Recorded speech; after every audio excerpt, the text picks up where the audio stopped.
Mona Lisa చిత్రాన్ని గీసినోడు ఎవడైనా ఈ పాలసీస అందాన్ని చూడనే లేదు ఇంకా ఏ లాభం.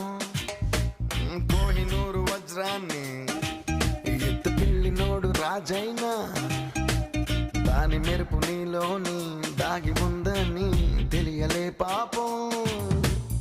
ఎంతలా నువ్వు పుట్టుకొస్తే నేను మాత్రమెంత నీ పొగిడి పాడగలను. తెలుగు భాషలో నాకు తెలిసిన పదాలు అన్ని గుమ్మరించి ఇంత రాసినాను. సిరివెన్నెల మూటలా వేటూరి పాటలా ముద్దుగున్నావే మరదలా. నిన్ను చూడగానే నా చిట్టి గుండె, నిన్ను చూడగానే చిట్టి గుండె గట్టిగానే పుట్టుకున్నదే. అదేమిటే నిన్ను చూడకుంటే